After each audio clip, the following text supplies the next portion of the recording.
Hi welcome back to my channel. ఈరోజు కథ ప్రేమిస్తే 10వ భాగాన్ని వినేద్దాం. దయానిధి మాటకి కాకుండా అతడి చేతిలో గన్నును చూసి భయపడి ఆ ఫారెన్ నుంచి వచ్చిన తెలుగు డాక్టర్ అక్కడి నుంచి వెళ్ళిపోతాడు.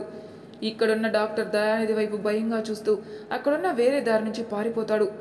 వాడు తప్పించుకోలేడని నాకు బాగా తెలుసు అంటూ కోపంగా సాధ్వి వైపు చూస్తాడు. నేను నీ కన్న కూతురిని నాన్న, నన్ను చంపాలి అనుకోవడం ఏంటి అని బాధగా అడుగుతుంది సాధ్వి. నువ్వు నేను కన్న కూతురివా అని సాక్ష్యం ఏంటి అంటూ ప్రశ్నిస్తాడు దయానిధి. అతని మాటకి షాక్ అయి నాన్న అంటుంది. నాన్న అని పిలవకు, నాకు ఆడపిల్లనిచ్చిన మీ అమ్మని తలుచుకుంటే చంపేయాలన్నంత కోపం వస్తుంది. దాని ఆస్తి కోసం దాన్ని భరిస్తున్నానే కానీ లేదంటేనా అని కసిగా పలుకుతుంటాడు. అతడి పలుకులకి భయపడి ఆడపిల్లగా పుట్టడంలో నా తప్పే ఉంది నాన్న అని అడుగుతుంది సాధ్వి. సాధ్వి మాటకి ఆమెనే చూస్తూ కేవలం నువ్వు పుట్టడం వల్లనే నాకు దరిద్రం పట్టింది. నీ తాతయ్య 3 భాగాలను చేసిన ఆస్తిలో ఆ ప్రంచు మయాంక్ గారితో పాటు నాకు పుట్టే కొడుక్కి రాశాడు. 1000 కోట్ల ఆస్తి అనుభవిద్దాం అనుకునే లోపే నువ్వు పుట్టి వాళ్ళ కింద నన్ను బిచ్చపు బ్రతికేలా చేశావు. అందుకే నీకు పిల్లలు పుట్టకుండా చేశాను. పిల్లలు పుట్టకుండా చేశావా? ఏం చేశావు నాన్న అంటూ దయానిధి వైపే చూస్తుంది సాధ్వి. ఆయన నవ్వుతూ, నువ్వు ఇన్ని రోజులు వాడిన మందులు పిల్లలు పుట్టకుండా ఉండడానికి, అవే నువ్వు రోజు వేసుకున్నావు. నీకు ఈ జన్మలో పిల్లలు కలగరు. నీకే కాదు, ఆ మయాంక్ గాడికి కూడా పిల్లలు కలగనివ్వను. నాకు వారసుడు లేకుండా చేసి నేను అనుభవించవలసిన భోగాలు అనుభవిస్తున్న వాళ్ళు బ్రతకడానికి వీల్లేదు అంటూ కసిగా మాట్లాడుతుంటాడు. నేను నీ కూతురునే కదా నాన్న, నేను అనుభవిస్తుంటే మీకు సంతోషంగా లేదా? మీరిలా చేయడం వల్ల ఎవరికి సంతోషం ఉండదు కదా అంటూ బాధగా అడుగుతుంది సాధ్వి. నేను అనుభవించిన సంతోషం కన్న కూతురు అనుభవించినా నేను ఒప్పుకోను. ఆ ప్రంచుగాడిని పెళ్లి చేసుకుని నువ్వే నీ మాతృత్వం పోగొట్టుకున్నావు అంటూ పెద్దగా నవ్వుతూ అక్కడి నుంచి వెళ్ళబోతాడు. తండ్రి చేసిన పనికి కోపంగా ఉన్న సాధ్వి ఆయన బయటికి వెళ్ళడానికి వెనుతిరగగానే ఆయన చేతిలో గన్ లాక్కొని ఆయన వెనక్కి తిరిగేలోపే కాల్ చేస్తుంది. ప్రంచు అప్పుడే ఆసుపత్రికి వస్తూ కాల్పుల శబ్దం విని అక్కడికి వేగంగా నడిచి వస్తాడు. సెక్యూరిటీ కూడా లోనికి వచ్చి సాధ్వి చేతిలో గన్ చూసి షాక్ అవుతారు.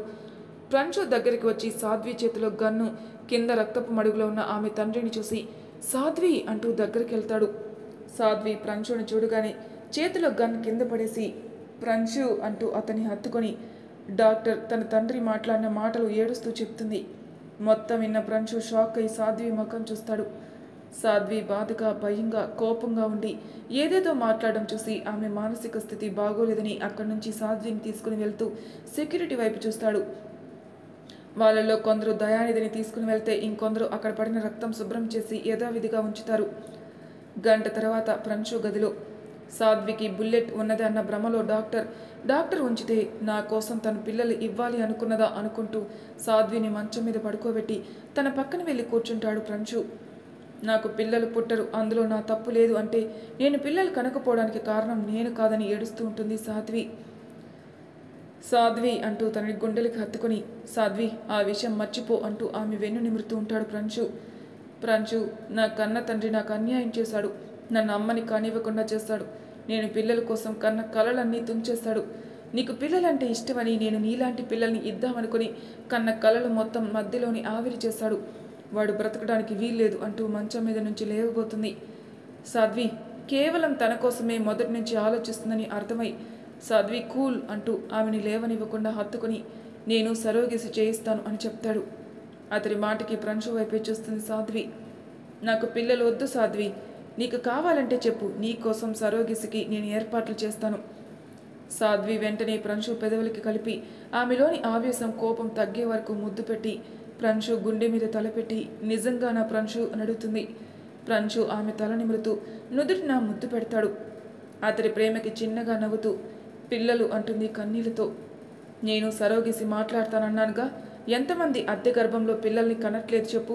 ఇప్పుడు డాక్టర్లు చేయని పనులంటూ లేవు. అతనిలా అంటున్న అతని కళ్ళల్లో బాధ కనిపిస్తుంటే అనవసరంగా నిన్ను పెళ్లి చేసుకున్నాను ప్రంచు, నీకు మంచి భార్యని నేను కాలేకపోయాను అనుకుంటుంది సాధ్వి మౌనంగా ఉండడం చూసి ఆమెని హత్తుకొని ఆలోచిస్తుంటాడు ప్రంచు. రాత్రి సమయంలో అబ్బా నాకు కాళ్ళు నొప్పిగా ఉన్నాయి అంటూ సోఫాలో కూర్చుంటుంది అను. ఈ మాత్రం దానికే కాళ్ళు నొప్పులా అంటూ దగ్గరకు వస్తుంది యశోద. అప్పుడే దామోదర్ ప్రంచు సాధ్వి తమ గదుల్లో నుంచి బయటకు వస్తూ ఉంటారు. ఈ మాత్రం దానికా? మధ్యాహ్నం వెళ్ళాం, ఇప్పుడు రాత్రి అయింది. అమ్మా ఆంటీ నీకో దండం తల్లి, ఈసారి షాపింగ్ అంటే నేను అస్సలు రాను. ఒక్కో జత 5,000. దేవుడా, ఎంత డబ్బులుంటే మాత్రం అలా ఎలా కొంటారు అంటూ యశోద భుజం మీద వాలిపోతుంది. వాళ్ళ పెళ్లి షాపింగ్కే ఇలా అయిపోతున్నావే, నీ పెళ్లి షాపింగ్ ఎలానే? నాకు పెళ్ళేంటి, నేను పెళ్ళే చేసుకోను అంటుంది అను. అను మాటకి సోఫాలో కూర్చోవడానికి వచ్చిన ముగ్గురు ఆమె వైపే చూస్తారు. అదేంటి, పెళ్లి చేసుకోకుంటే ఏం చేస్తావు? నీకు పెళ్లి వయసు వచ్చిందని మర్చిపోయావా ఏంటి అంటూ అనుని చూస్తుంది యశోద. నేను నన్స్లో కలిసిపోదామని అనుకున్నాను అంటూ బదులిస్తుంది అను. నన్స్ అంటే అర్థం తెలిసిన ప్రంచు, సాధ్వి, విల్సన్ ఆమె వైపే షాక్ అయి చూస్తారు. యశోద అంటే అంటుంది. నన్ అంటే దేవుడికి అంకితం అయ్యేవారు పిన్ని అంటూ వివరంగా బదిలిస్తాడు విల్సన్. యశోద కోపంగా అను వైపుకి తిరిగి తన తల మీద 2 వేసి, ఏ దేవుడైనా నీకు సుఖాలు సంతోషాలు వదులుకొని ఆయన ప్రార్థించమనడు, నువ్వు సుఖ సంతోషాలు అనుభవిస్తూ ప్రార్థించమంటాడు. అను తలరుద్దుకుంటూ ఆంటీ అని పిలుస్తుంది. చూడను, ఆడపిల్లకి పెళ్ళి పిల్లలు ఎంత పెద్ద వరమో తెలుసా? దేవుడి తర్వాత ఒక జీవికి ప్రాణం పోసే శక్తి కేవలం తల్లికి మాత్రమే ఉంటుంది. నువ్వు అలాంటి తిక్క ఆలోచన చేయకుండా నేను మంచి సంబంధం చూస్తాను, పెళ్లి చేసుకుని వారితో సంతోషంగా కాపురం చేసి పిల్లలు కను. నట్టింట నీ కొంగు పట్టుకుని పిల్లలు అమ్మా అమ్మా అంటూ తిరుగుతుంటే ఆ దేవుని కూడా మర్చిపోతావు అని చెప్తుంది యశోద. యశోద మాటలకి సాధ్వి కంట్లో నీళ్లు తిరిగి అక్కడ కూర్చోలేక గదిలోకి వెళ్ళిపోతుంది. ఆమె వెళ్ళడం చూసి వెనకే వెళ్తాడు ప్రంచు. ఇప్పుడు ఏం మాట్లాడితే తన్నులు పడతాయో అని నేను స్నానం చేసొస్తాను అంటూ పైకి లేచి దామోదర్ వైపు చూసి తలదించుకుని వేగంగా పైకి వెళ్తూ ముందుకున్న ప్రంచుని గుద్దేస్తుంది అను. ప్రంచు అను తాకగానే ముందుకు పడేవాడు తమాయించుకుని వెనక్కి తిరిగి అను పడిపోబోతుంటే తన చేతిని పట్టుకొని ఆమెను హత్తుకున్నట్టుగా 2 చేతుల్లో బంధిస్తాడు. అను భయంగా ప్రంచు వైపే చూస్తూ ఉంటుంది. ప్రంచు కోసం మళ్ళీ వెనక్కి వచ్చిన సాధ్వి ప్రంచు చేతిలో ఉన్న అనుని చూసి అక్కడే ఆగిపోతుంది. అను ప్రంచు చేతిలో నుంచి దిగి వేగంగా తన గదిలోకి పారిపోతుంది. అను గదిలోకి వెళ్లే వరకు ప్రంచు సాధ్వి చూసి ఆమె వెళ్ళగానే ఒకరి వైపు ఒకరు చూసుకుంటారు. సాధ్వి ఇప్పుడు ఎలా ఉంది అంటూ దగ్గరికి వెళ్తాడు. ప్రంచు మాటకి మౌనంగా తలోపి మా నాన్న అని అడుగుతుంది. చనిపోలేదు, ఆసుపత్రిలో వైద్యం జరుగుతుంది. అతని మాటకి నువ్వు వెళ్ళు ప్రంచు, నేను మామయ్య దగ్గరికి వెళ్ళొస్తాను అంటూ దామోదర్ ఆఫీస్ పనులకి వాడి గదిలోకి వెళ్తుంది సాధ్వి. ఇప్పుడు నాన్న గదికి ఎందుకు అనుకుంటూ రింగ్ అవుతున్న తన ఫోన్ తీసుకొని తన గదికి వెళ్తాడు ప్రంచు. ఇప్పుడే వస్తాను అంటూ స్నానానికి వెళ్ళిన యశోద మాటకి ఒంటరిగా ఉన్న దామోదర్కి ఫోన్ ద్వారా సాధ్వి తండ్రిని కాల్చిన విషయం తెలిసి ఆమె దగ్గరికి వెళ్ళి అంతలోనే ఆమె నుంచి ఫోన్ వచ్చి సాధ్వి ఉండే దగ్గరికి వెళ్తాడు. సాధ్వి ఒక్కతే కూర్చొని టేబుల్ మీద తలపెట్టి అక్కడే ఉన్న ప్రంచు ఫోటో చూస్తూ ఉంటుంది. దామోదర్ లోనికి వచ్చి గడియ పెట్టి ఏమైంది సాధ్వి, మీ నాన్నని ఎందుకు కాల్చావు అంటూ ప్రశ్నిస్తాడు. అతని మాటలకి టేబుల్ మీద పడుకుని జరిగింది మొత్తం చెప్తుంది. అంటే నీ గుండె దగ్గర బుల్లెట్ లేదా అంటూ ఆనందంగా అడుగుతాడు. లేదు అన్నట్టు తలూపి దామోదర్ వైపే చూస్తుంది సాధ్వి. ఎంత మంచి వార్త చెప్పావో తెలుసా అంటూ సాధ్వి నుదుటిన ముద్దు పెట్టి ఆమెని గుండెకి హత్తుకుని చాలా సంతోషంగా ఉందిరా అంటాడు దామోదర్. నేను సంతోషంగా లేను మామయ్య అని చెప్తుంది సాధ్వి. సాధ్వి మాటకి ఆమెను వదిలి సాధ్వి వైపే చూస్తుంటాడు దామోదర్.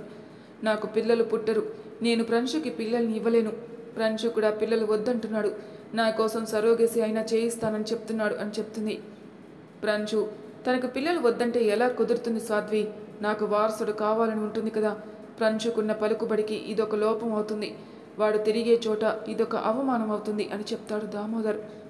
దామోదర్ మాటకి సమాధానం లేకపోని మీరేం చెప్పాలనుకుంటున్నారు చెప్పండి మావయ్య అంటూ తలదించుకొని అడుగుతుంది సాధ్వి. సాధ్వి మాటకి ఆమెను ఒక్కసారి చూసి ప్రంచుకి పుట్టిన పిల్లలు నీ పిల్లలని నువ్వు ఒప్పుకుంటావా సాధ్వి అని అడుగుతాడు దామోదర్. దామోదర్ మాటకి ఆయన వైపే చూస్తుంది. నా చెల్లి దూరంగా ఉంటున్నా నిన్ను తనలో చూసుకుంటున్నాను, నిన్ను బాధపెట్టడం నాకు ఇష్టం లేదు. ఇంతకు ముందు నువ్వు అన్నట్టే అనుని ప్రంచు పిల్లల్ని మోసేలా చేసి ప్రంచుని నాన్నని పిలిపిస్తాను అంటూ అక్కడి నుంచి వెళ్ళిపోతాడు. అంటే ఎలా అని ఆలోచిస్తుంది సాధ్వి. కిందికొచ్చిన అను ఎప్పటిలానే యశోదాకి సహాయం చేస్తూ ఆమెకి కావలసినవి అందిస్తూ ఉంటుంది. దామోదర్ అక్కడికొచ్చి అను వైపు చూసి భోజనం పెట్టు అని చెప్తాడు. తనని కాదని అనుని భోజనం పెట్టమంటున్న దామోదర్ వైపు వింతగా చూస్తూ అను భోజనం అంట పెట్టు అని చెప్తుంది యశోద. అను నిదానంగా దగ్గరికి వెళ్ళి దామోదర్కి భోజనం పెట్టి వెళ్ళి యశోద పక్కనే నిల్చుంటుంది. యశోద నాకు ఒక ఆమ్లెట్ వేసుకొనిరా అని ఆమెను వంటగదిలోకి పంపి అను నువ్వు వెళ్ళి ప్రంచుని భోజనానికి తీసుకొనిరా అని చెప్తాడు. అను షాక్ అయి నేనా అంటుంది. హా నువ్వే, వెళ్ళటానికి ఏమైనా సమస్య అంటూ తింటూనే అడుగుతాడు. ఏమీ లేదన్నట్టు తలూపి ఇప్పుడు ఈయన గదిలోకి వెళ్ళి పిలవాలా అనుకుంటూ నిదానంగా మెట్లెక్కుతుంది. దాస్ అప్పుడే లోపలికొచ్చి, పెద్ద సారు పిలిచారంట అంటూ దామోదర్ వైపు చూస్తాడు. హా, పిలిచాను. ఇక్కడి నుంచి ఆ ఆశ్రమం దగ్గరికి వెళ్ళడానికి ఎంత సమయం పడుతుంది? దగ్గర దగ్గర ఓ 3 గంటలు పడుతుంది పెద్ద సారు. నీకు నేను 3 గంటలే సమయం ఇస్తున్నాను. అక్కడ పిల్లల్ని బెదిరించడానికి కొంతమందిని పెట్టి మేడాన్ని కూడా బెదిరించి ఆమెతో పాటు ఒక పిల్లాన్ని తీసుకొని రావాలి. మరి 3 గంటల వచ్చుడు పోవుడు అంటే కష్టం అయింది సార్. 3 గంటల్లో పోయి వస్తే 5 కోట్లు ఇస్తాను అంటూ యశోద రావడం చూసి బయటికి వెళ్ళి ఆలోచించుకొని చెప్పు అని పంపిస్తాడు. అతని మాటలు ఆలోచిస్తూ బయటికి వెళ్ళిన దాస్ ఇంతమంది ఉండగా నాకే చెప్పాడేంటి పెద్ద సారు అనుకుంటూ కూర్చుంటాడు. దామోదర్ తినేసి బయటకు వచ్చి దాస్ అని పిలుస్తాడు. సార్ ఇప్పుడు వెళ్ళనా అంటూ దగ్గరికి వస్తాడు దాస్. అతని మాటకి నవ్వుతూ మన వాళ్ళను కూడా తీసుకెళ్ళు అంటూ అక్కడి నుంచి మళ్ళీ ఆఫీస్ కోసం ఏర్పాటు చేసిన గదిలోకి వెళ్ళి సాధ్వి ఎదురుగా నిల్చుంటాడు. సాధ్వి దామోదర్ వైపు చూస్తుంది. సాధ్వి, తప్పో ఒప్పో తెలీదు, నేను నిర్ణయం తీసుకున్నాను. దానికి నీ సమ్మతం కావాలి, లేదంటే ప్రంశుకి దూరం అవ్వు అంటూ ఆమె ఎదురుగా కూర్చుంటాడు. దూరం అనగానే లేచి నిల్చుని మావయ్య అని పిలుస్తుంది. షాక్ అయి, తప్పదు సాధ్వి, నీకు వేరే దారి లేదు. దూరం అంటే నా వల్ల కాదు మావయ్య, నాకు ప్రంశు అంటే ప్రేమ ఉంది. నేను ప్రంశు లేకుంటే ఉండలేను మావయ్య అంటూ ఏడుస్తుంది. ఆమె ఏడుపును చూసి లేచెల్లి ఆమె భుజం చుట్టూ చెయ్యేసి, ప్రంశు కన్న తండ్రిగా వాడి పిల్లలు ఎత్తుకోవాలన్నది నా ఉద్దేశం. నీకు ఇందాక కూడా చెప్పాను, ప్రంశు ఓ అండర్ వరల్డ్ మాఫియా డాన్. వాడు ఇప్పుడిప్పుడు ఎదుగుతున్నవాడు. వాడిని ఎదిరించే ప్రత్యర్థికి ఇదో కారణం అవ్వడం నాకు ఇష్టం లేదు. ముఖ్యంగా నాకు ప్రంశు పిల్లలు కావాలి అంటూ సాధ్వి వైపే చూస్తాడు. ఆమె ముఖంలో తీరని బాధ కనిపిస్తుంటే, నీ నిర్ణయం ఏంటో చెప్పు సాధ్వి అని అడుగుతాడు. ప్రంశు అన్నట్టు సరోగేసి చేయిద్దాం మావయ్య. ఎవరైనా అద్దె గర్భం ఇవ్వడానికి సిద్ధంగా ఉన్నారేమో కనుక్కుందాం. లేదంటే నేనే సరిగ్గా ఉన్నానో లేదో పరీక్షలు చేయించుకుంటాను. నువ్వు పరీక్షలు చేయించుకున్న లాభం లేకుంటే పరిస్థితి ఏంటి? అద్దె గర్భం అంటే నాకు ఇష్టం లేదు. మీరు నిర్ణయం తీసుకున్నారని తెలుస్తుంది మావయ్య. ఇప్పుడు మీ నిర్ణయం తప్ప నా మాటలు చెల్లవనేది అర్థమవుతుంది. మీ నిర్ణయం చెప్పండి. సాధ్వి మాటకి ఆమెను చూసి, ప్రంశుకి అనుతో పెళ్లి చేసి వారిని కలిపి నా ప్రంశు బిడ్డని ఎత్తుకోవాలనుకుంటున్నాను. నువ్వు కూడా ఇంతకు ముందే ఇదే అనుకున్నావు కాబట్టి నేను ఏది చేసినా నీ మంచి కోసమే అనుకుని నిశ్శబ్దంగా ఉండు అంటూ తను అనుకున్నది చెప్పి, నేనే 2 గంటల్లో వస్తాను, నువ్వు ప్రంశు ఇద్దరు రండి అంటూ అక్కడి నుంచి బయటికెళ్ళి కింద ప్రంశుకి భోజనం వడ్డిస్తున్న అను వైపు చూసి గదిలోకి వెళ్తాడు. తన మావయ్య నిర్ణయానికి ఏడుస్తూ చాలాసేపటి వరకు అక్కడే ఉంటుంది సాధ్వి. 2 గంటల తర్వాత ప్రంశు సాధ్వి కట్టించుకున్న ఫామ్ హౌస్ దగ్గరికి వస్తారు. ఇప్పుడు ఇక్కడికి ఎందుకు తీసుకొచ్చావు అంటుంది. సాధ్వి వైపు చూస్తాడు ప్రంశు. లోపల మావయ్య ఉన్నాడు, నేను తీసుకొని రమ్మన్నాడు, అందుకే తీసుకొచ్చాను అంటూ లోపలికి వెళ్తూ ఉంటుంది సాధ్వి. నాన్న ఇక్కడికి రావడం ఏంటి అంటూ అక్కడి నుంచి లోపలికి వెళ్తాడు. దామోదర్ ప్రంశు వైపు చూసి తన చుట్టూ ఉన్న సెక్యూరిటీ వైపు చూస్తాడు. వాళ్ళంతా బయటికెళ్ళి అతడి కోసం కాపలా కాస్తుంటారు. ఏంటి నాన్న ఇక్కడికి వచ్చారు అంటూ అతని ఎదురుగా నిల్చుంటాడు ప్రంశు. నీతో మాట్లాడాలి ప్రంశు. ఇంట్లో అయితే మీ అమ్మ ఉంటుంది, తను నీ కోపం చూసి దగ్గరికి రాదని ఇక్కడికి వచ్చాను. నా కోపం చూసి అమ్మ దగ్గరికి రాదా? నాకంత కోపం వచ్చేలా నువ్వేం మాట్లాడతావు నాన్న? నీ పిల్లల గురించి ప్రంశు. ఆ మాటకి దామోదర్ వెనుకున్న సాధ్వి వైపు చూస్తాడు ప్రంశు. ఈ మాటలో తనకు సంబంధం లేదు ప్రంశు అంటూ ప్రంశు దృష్టి తమ వైపు తిప్పుకుంటాడు దామోదర్. అతని మాటకి అతన్ని చూస్తూ, మరి మీకేంటి నాన్న పిల్లల గురించి తొందర నాకు కాకుంటే ఇంకెవరికి ఉంటుంది ప్రంశు? నాకు వారసులు కావాలి. నీ భార్య అది ఇవ్వలేదని నాకు అర్థమైంది, అందుకే నేను నిర్ణయించుకున్నాను. ఏంటి అన్నట్టు చూస్తాడు ప్రంశు.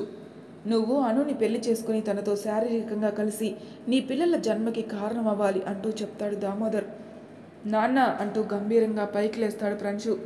అతడి గొంతులోని గాంభీరానికి భయపడి దామోదర్ భుజం గట్టిగా పట్టుకుంటుంది సాధ్వి.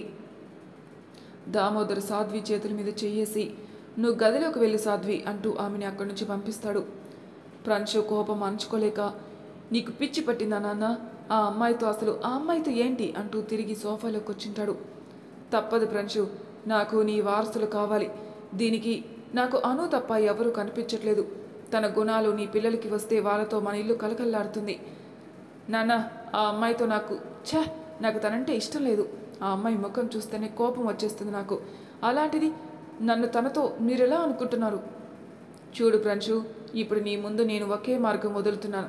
నేను నీ పిల్లల్ని ఎత్తుకోవాలి అనుకుంటున్నాను కాబట్టి నువ్వు అనుతో పిల్లలు కనడానికి ఒప్పుకోకుంటే నాన్న అంటూ సూటిగా చూస్తాడు ప్రంశు.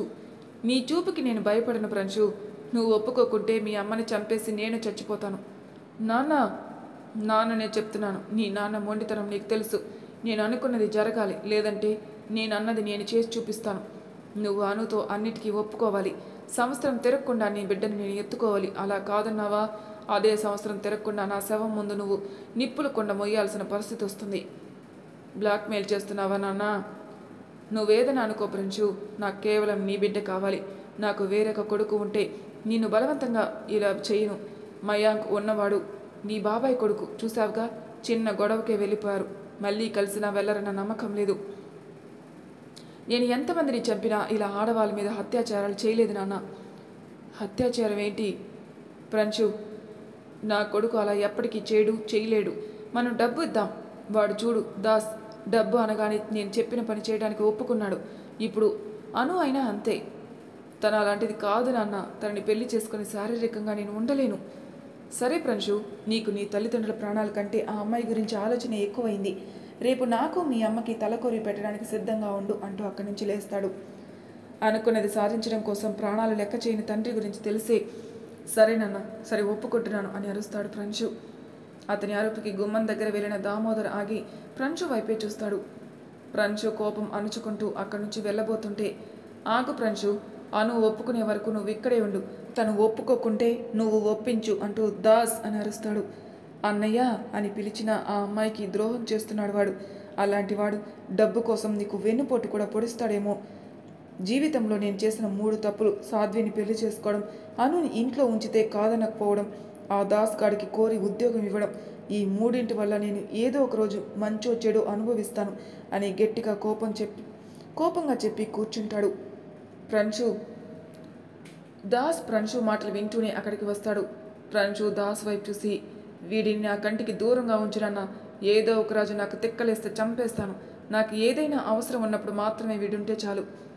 దామోదర్ ప్రంశు కోపం భరిస్తూ ఇంటికి వెళ్ళి అనుని తీసుకునిరా అంటూ దాసుని పురమాయిస్తాడు. దాస్ అలాగే పెద్ద సారు అంటూ అక్కడి నుంచి వెళ్తాడు.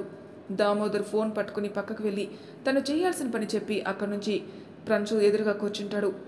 ప్రంశు అసహనంగా కూర్చుని ఆవేశం కోపం అంచుకోవడానికి కళ్ళు మూసుకోగాని అను ట్రయల్ రూమ్ దగ్గర వంటగది దగ్గర తొంగి తనని చూడడం కనిపిస్తుంటే ఒక్కసారిగా కళ్ళు తెరిచి తన పిడికిలు బిగిస్తుంటాడు. ఇక్కడ అర్ధరాత్రి ప్రంశు కొట్టిన చోట నొప్పిగా ఉండి నిద్రమాత్ర వేసుకున్నాను. నిద్రమత్తులో ఉండి ఆగకుండా వినిపిస్తున్న ఫోన్ శబ్దం గది మొత్తం చేరిన తర్వాత తన చెవిని చేరుతుంటే మత్తుగా ఫోన్ ఎత్తుతుంది. మరి తర్వాయి భాగంలో ఏం జరుగుతుందో నెక్స్ట్ ఎపిసోడ్లో తెలుసుకుందాం. అంతవరకు నా ఛానల్ సబ్స్క్రైబ్ చేయని వాళ్ళు ప్లీజ్ సబ్స్క్రైబ్ చేసుకోండి, లైక్ చేసి షేర్ చేయండి. మీ అభిప్రాయాలు కామెంట్ రూమ్లో తెలియజేయండి. Thank you for listening.